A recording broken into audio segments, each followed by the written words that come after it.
Kali ini Noba akan melanjutkan part sebelumnya dari film Donghua Battle Through the Heaven. Noba mengingatkan sekali lagi ya bahwa konten ini full spoiler. Tanpa lama-lama lagi, yuk kita masuk ke isi ceritanya. Melanjutkan dari cerita sebelumnya. Namun Xiaoyan tahu bahwa musuh yang akan dia hadapi pasti jauh lebih kuat dari yang dia bayangkan. Oleh karena itu masih terlalu dini bagi Xiaoyan untuk berpuas diri. Sekarang menerobos Dewa Bintang 9 harus menjadi hal utama. Gumam Xiaoyan lagi. Dengan semua musuh yang sudah menunggunya, dia harus menjadi lebih kuat sesegera mungkin. Singkatnya setelah beberapa saat kemudian Xiaoyan akhirnya membuka matanya. Menatap Xiaoju yang ada di depannya dan berkata sambil tersenyum. "Senior, kurasa sudah cukup. Terima kasih atas bantuanmu," ucap Xiaoyan menangkupkan kedua tangannya. Wajah tahanan roh sangat jelek sehingga ingin memuntahkan darah tua di wajah Xiaoju. "Tuan kejam 1000 pisau, apakah kamu mengerti apa yang kamu ucapkan?" Xiaoju hanya mengeluarkan 2 kentut yang menggelegar. "Sedangkan aku sudah melakukan yang terbaik untukmu dari awal sampai akhir. Tapi pada akhirnya aku hanya diintimidasi dan dipukuli olehmu. Bukankah Xiaoju tidak melakukan apa-apa? Mengapa dia menjadi seniormu?" ucap tahanan roh hampir menangis. "Kata senior adalah sikap sopan. Sedangkan hubungan antara kamu dan aku secara alami lebih dekat dari senioritas. Apakah kita masih harus bersikap sopan seperti itu?" ucap Xiaoyan menggelengkan kepalanya tanpa daya. "Benarkah?" ucap tahanan roh dengan curiga. "Tentu saja. Aku bahkan menganggapmu sebagai mitra," ucap Xiaoyan tersenyum. Dan ketika dia mendengar kata-kata itu, sudut mulut tahanan roh terangkat. "Binatang busuk, dengar itu. Apakah kamu tahu apa itu mitra?" ucap tahanan roh sepertinya mendapatkan persetujuan dari Xiaoyan, sehingga membuat pantatnya hampir terbang ke langit. "Tahanan roh, ngomong-ngomong apakah kamu sudah menemukan cara untuk pergi dari sini?" tanya Xiaoyan. Tahanan roh sudah jatuh ke dalam kelembutan kata-kata Xiaoyan, dan dia segera mengangguk. "Perlu untuk memecahkan formasi dari 33 dunia. Jangan khawatir soal itu. Aku adalah rekanmu. Jadi formasi kecil seperti itu bukanlah hal yang perlu dikhawatirkan," ucap tahanan roh dengan bangga. Xiaoyan tersenyum mendengar ini. Hanya dengan satu kata sudah dapat membuat tahanan roh berenang di kolam api. Xiaoyan sekali lagi mengalihkan pandangannya pada binatang iblis abadi.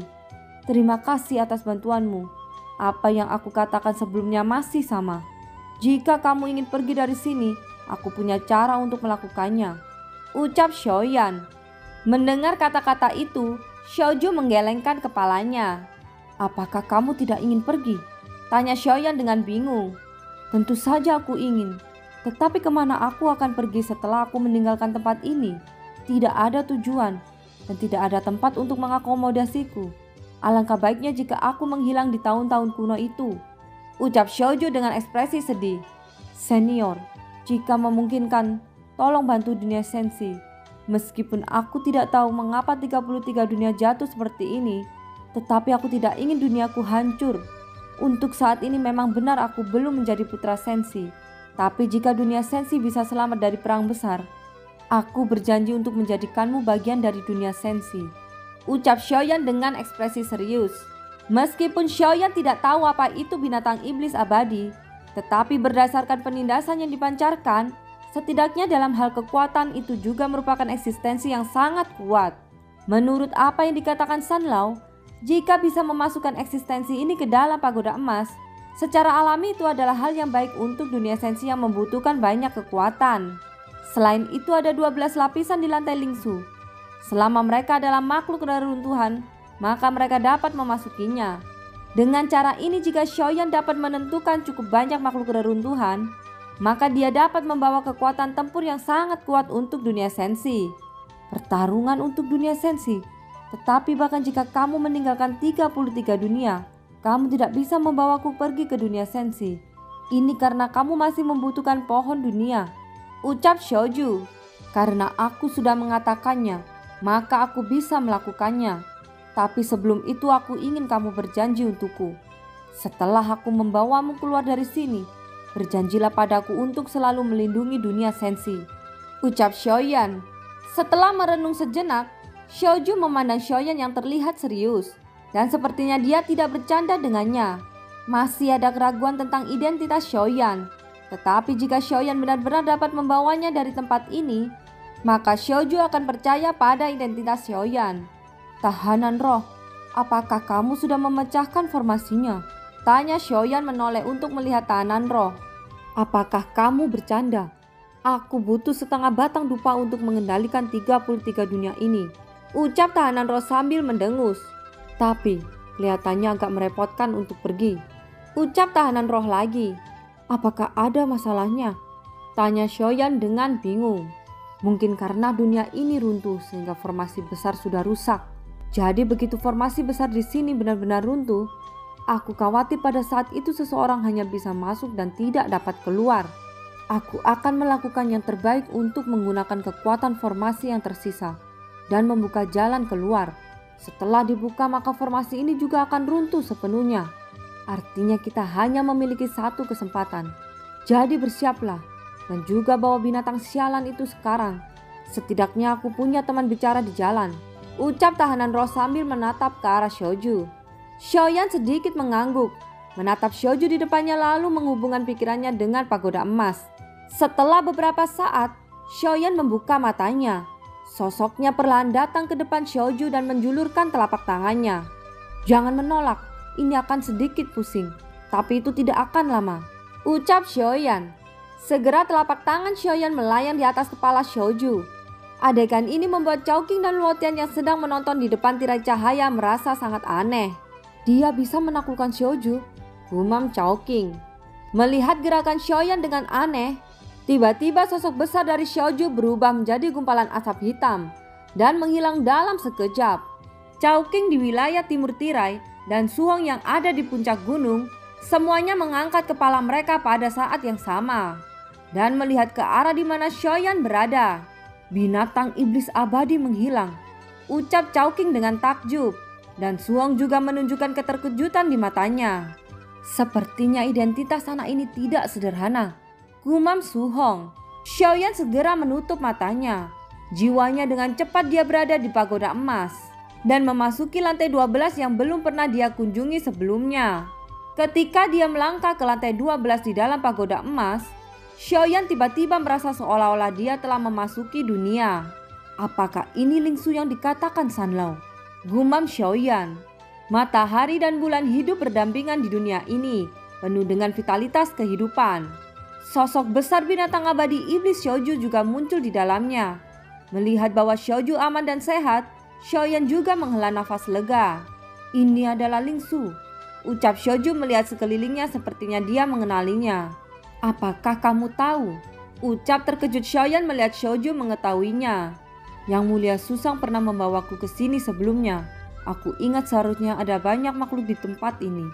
Tampaknya kamu benar-benar reinkarnasi dari Yang Mulia Susang, ucap Xiaoju memandang Xiaoyan dengan takjub. Baru saat inilah dia tidak meragukan identitas Xiaoyan. Karena ini masalahnya, aku tidak perlu menjelaskan lebih banyak lagi. Kuharap senior tidak melanggar janjinya, ucap Xiaoyan. Dunia mana yang akan menyerang Sensi? Tanya Xiaoju. Dunia Taisu, ucap Xiaoyan sambil menatap ke arah langit. Taisu? Aku ingat dunia Taisu sangat kaya akan sumber daya. Mungkinkah mereka telah menghabiskan semua sumber daya dunianya dalam puluhan juta tahun? Ucap Xiaoju seolah-olah tidak percaya bahwa musuh dunia Sensi adalah dunia Taisu. Aku masih belum tahu banyak. Jika dunia Sensi dalam masalah, aku hanya berharap senior dapat membantu, ucap Xiaoyan sambil menangkupkan tangannya. Mendengar kata-kata itu, Xiaoju juga mengangguk. Sekarang tidak peduli apapun yang terjadi, Xiaoju sudah menganggap Xiaoyan seperti masternya sendiri. Kerendahan hati yang dimiliki oleh Xiaoyan tidak mungkin dimiliki oleh orang kuat di levelnya. Hal itu membuat Xiaoju memiliki kesan yang baik tentang Xiaoyan. Sebagai eksistensi dari zaman kuno, meskipun kekuatanku tidak sekuat yang kamu bayangkan, tapi aku berjanji kepadamu bahwa aku akan berjuang untuk dunia Sensi, ucap Xiaoju dengan ekspresi serius. Terima kasih senior, kita akan sama-sama melakukan yang terbaik. Jika dunia Sensi memenangkan pertempuran, aku pasti akan membuat senior menjadi anggota dunia Sensi, ucap Xiaoyan. Bagi Xiaoyan sangat penting untuk merekrut pasukan tempur seperti ini. Lagi pula dia tidak tahu kekuatan seperti apa yang dimiliki oleh musuh. Ketika Xiaoyan ada di ingatan kuno, dia melihat invasi itu merupakan bencana besar bagi seluruh dunia sensi. Oleh karena itu, Xiaoyan tidak boleh melewatkan kekuatan apapun. Tanpa terlalu banyak omong kosong, Xiaoyan secara sadar meninggalkan pagoda emas dan membuka matanya. Sebelum aku pergi dari dunia ini, aku harus mengunjungi senior yang ada di puncak gunung itu, ucap Xiaoyan. Tahanan roh berbaring di bahu Xiaoyan dengan sikap yang masuk akal. Sosok Xiaoyan perlahan menyapu ke depan. Ketika sayap dewa muncul, kecepatannya langsung berlipat ganda. Sesaat kemudian Xiaoyan muncul di atas banyak puncak gunung, dan Su Hong masih sibuk menggali kubur di atas puncak. Sosok Xiaoyan perlahan jatuh di depan Su Hong. Dia segera menangkupkan kedua tangannya lalu berkata, "Senior Su, terima kasih atas bantuanmu sebelumnya," ucap Xiaoyan. Xiaoyan tahu bahwa ketika tubuh fisiknya dihancurkan oleh Dewi Perang bersayap ungu, Su Hong mengirim vitalitas energi untuk membantu pemulihan tubuhnya. "Jangan sungkan, aku dan kamu bisa bertemu merupakan sebuah takdir. Kamu juga telah menerima energi dunia dari 33 dunia. Itu juga merupakan pengakuan dunia ini untukmu. Aku hanya mengikuti kehendak dari 33 dunia," ucap Su Hong. "Terima kasih senior. Aku tidak memiliki hubungan dengan 33 dunia, tetapi merupakan kehormatan besar untuk diakui oleh 33 dunia itu sendiri," ucap Xiaoyan membungkuk sedikit. "Meskipun aku tidak tahu siapa kamu sebenarnya, tetapi mereka yang dapat memperoleh energi 33 dunia pasti memiliki asal yang dalam. Mungkin kamu sendiri tidak mengetahuinya," ucap Su Hong. Mendengar kata-kata ini, Xiaoyan berpikir sejenak.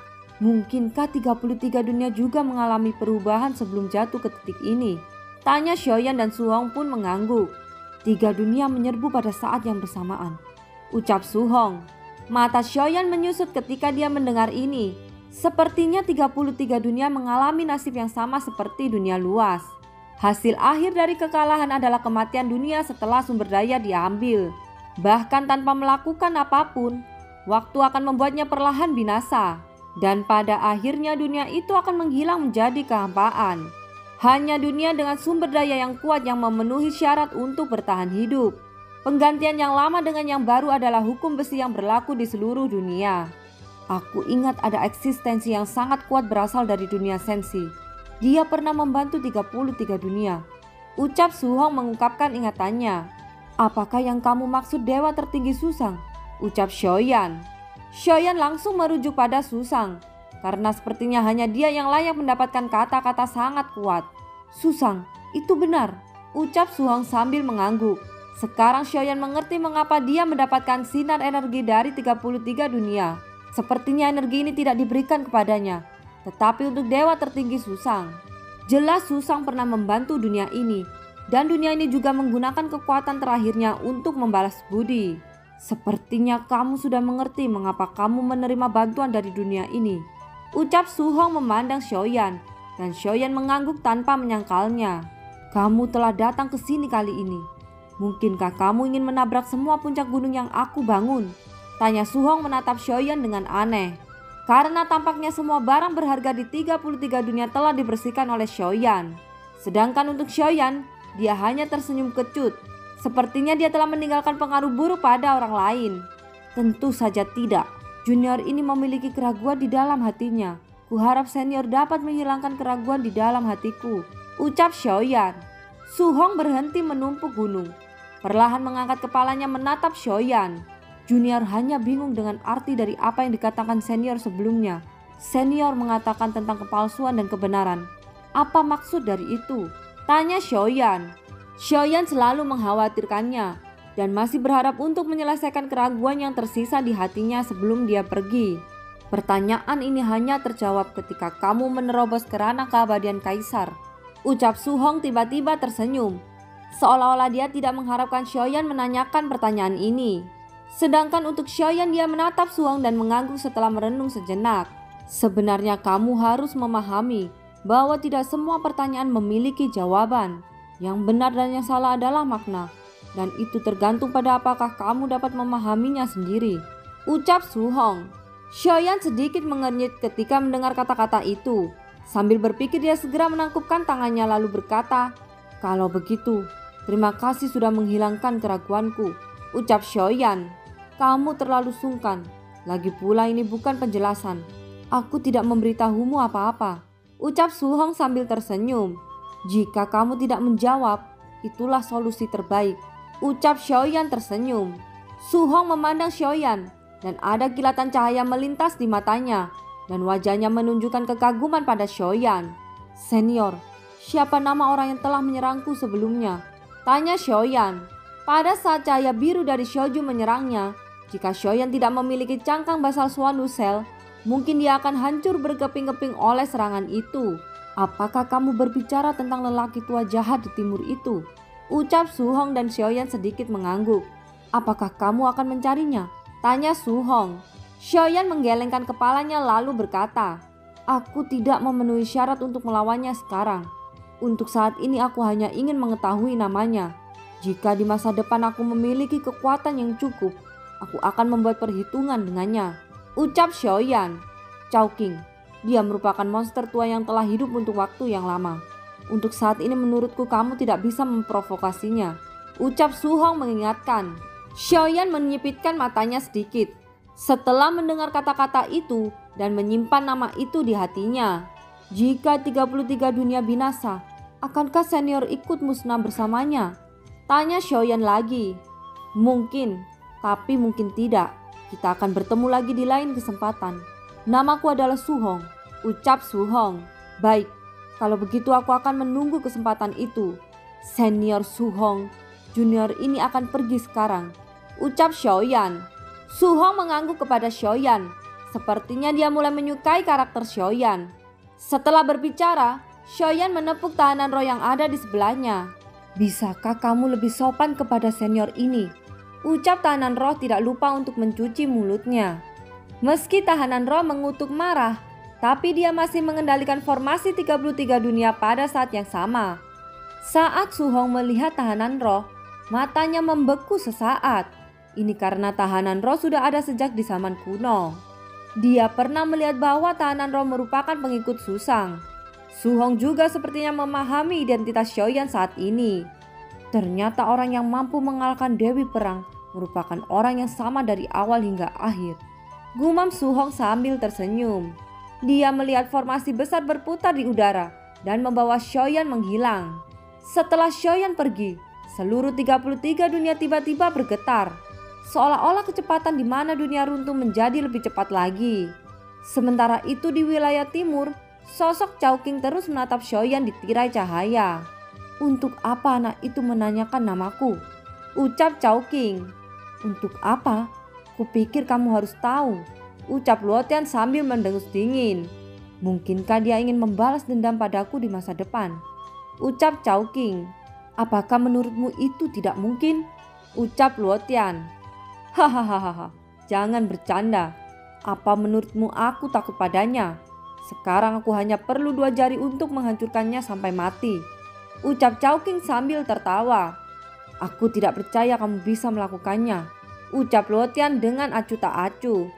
"Kamu tidak percaya padaku? Kalau begitu, sebagai seorang guru aku akan pergi menghancurkannya sampai mati," ucap Chowking. Setelah kata-kata itu jatuh, sosok Chowking ingin melesat, akan tetapi dia segera berkata, "Sudah terlambat, dia sudah menghilang sekarang," ucap Chowking. "Aku khawatir, bukan karena kamu tidak bisa mengejarnya, lebih tepatnya kamu tidak berani," ucap Luotian berkata dengan sinis.